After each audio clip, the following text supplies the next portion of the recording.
Oh, I almost forgot. Alright, there we go. That's better, yeah. Police car.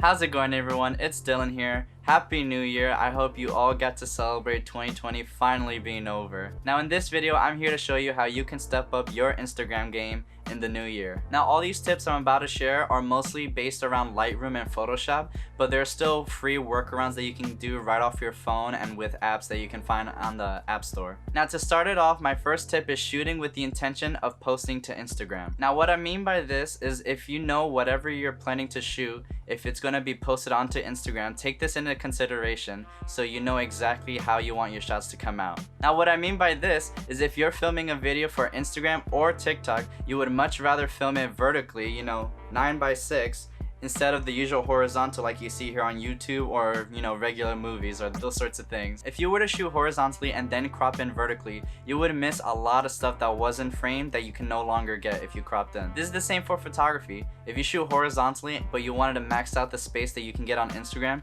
you would much rather shoot it vertically. But I have a tip for that if you still take shots horizontally and want to use that in your Instagram posts. But shooting vertically is definitely the best way to go. Now that perfectly leads into our next tip. When taking pictures, you want to shoot at a wider angle or further away from what you want your actual shot to come out on Instagram. Now in video, if you're shooting vertically, you don't really have to worry about this at all because it takes the 9:6 frame for videos.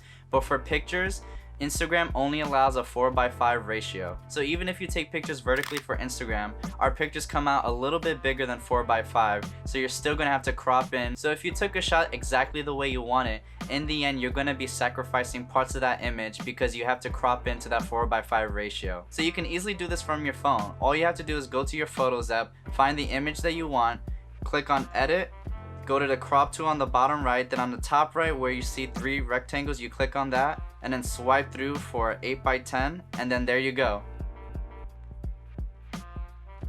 That's basically the same ratio as a 4:5, just the numbers are doubled. Now I have done this countless times. When I go on shoots, I totally forget to take Instagram into consideration and I don't move further back so I can get the crop that I want for Instagram. But let's say you also forget and you don't want to crop into your image for the 4:5 ratio.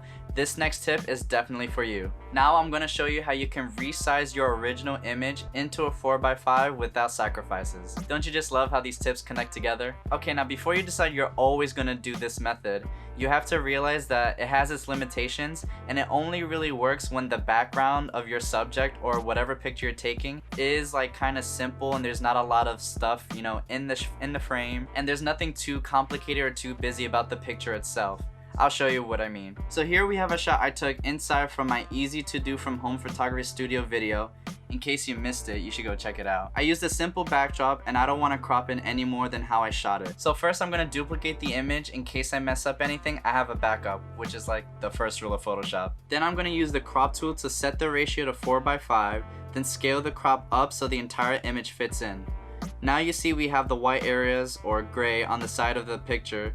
Then we're going to fill in with content aware. So to like the gray sides, I use the magic wand tool, then click on one, then go to the other, and before I click again, I press shift to add on that layer.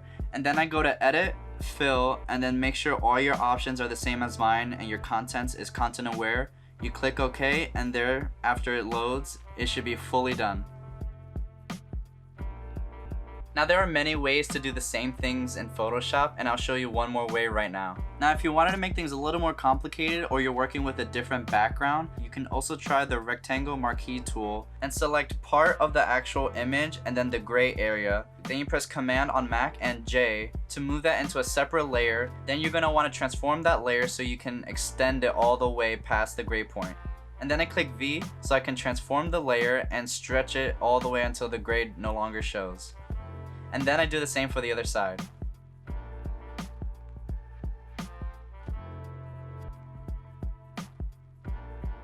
Now if there's any mistakes or unwanted marks, you can use the clone stem tool to remove them as well. Now here we have a picture I took outside in the city, and if I try to do the exact same method, you can see the background really doesn't come out that well, and it's hard to fix it if you're not that good at Photoshop, which I'm not a pro yet and I'm hoping to get there soon. But if you're not a pro and you're just a beginner like I am, it's really not that easy to just fix it. So if you're dealing with a complicated background, you're gonna wanna make sure to follow that second tip and move further away so you can get the full shot you want on Instagram. Now let's say you took a picture horizontally and you still wanna use that full image in a 4x5. Well, I'm gonna show you how you can split the image into 2 different pictures so you can post it seamlessly onto Instagram. And that leads into making panorama posts for Instagram. This allows you to take any picture you want and split it into multiple shots so you can post the entire thing onto Instagram without having to lose anything from it. Now first, to do this, you have to decide what picture you want and decide how many times you're going to divide it up so it fits completely onto Instagram. Depending on how long it is, you can divide up the picture into 2 or 3 different pictures so when you're scrolling through Instagram, it's all one seamless picture. So even though I took the shot vertically, I'm going to post it horizontally and show you how you can split it up. So you first go to the crop tool. You can do this by either going up to the rectangle on top or by pressing R on the keyboard. Then you're going to want to click X so you can change it into a horizontal look. Now from here, this is the most important part. You're going to want to click on original and then go to enter custom ratio. So from here, the first number is always going to be 1350. Now the second number is depending on how many pictures you want to divide it by. So here, if it's just one picture, then it's going to be 1080, but then you got to multiply that by however many pictures you want to divide it by. So in this instance, I want to divide it into 2 pictures, so I'm going to do 1080 times 2 and get 2160. Now if you want to divide up into 3, then you'll do 1080 times 3 or 1080 times 4, depending on however many you want to do it.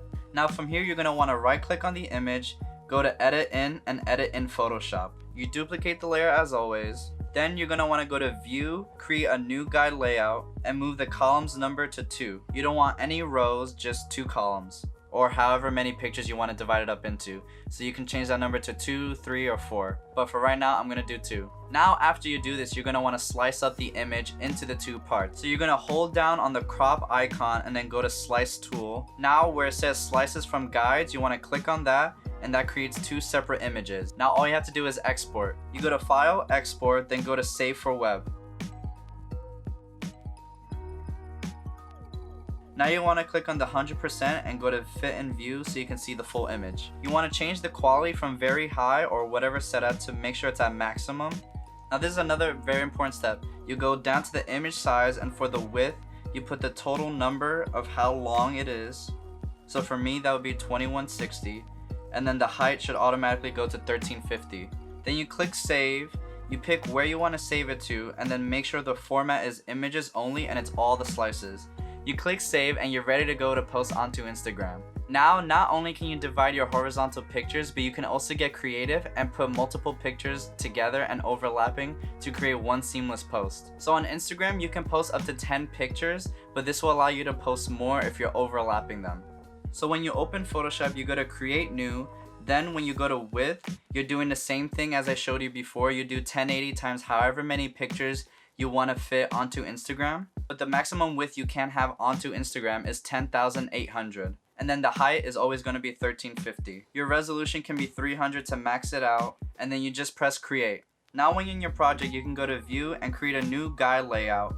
And now with the columns, you want to put the exact number of pages that you have for that number. Now for me, I decided to do 8, and now you can see exactly how each post is going to look on Instagram when you swipe through. Now all you have to do is import your images that you want and then organize it and design it any way you like.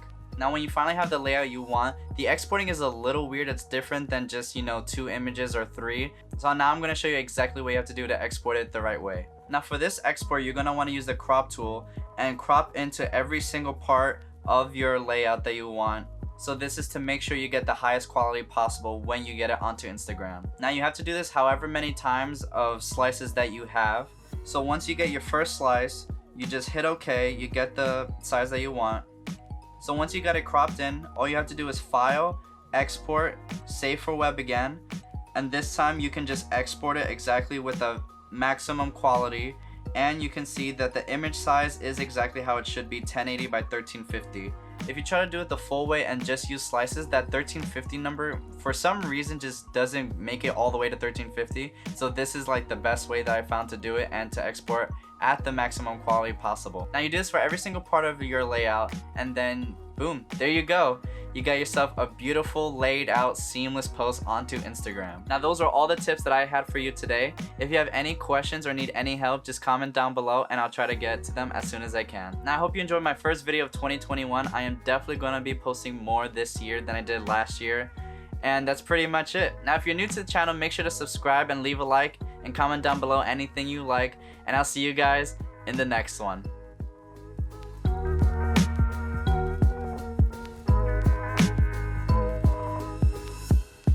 To shoot horizontal.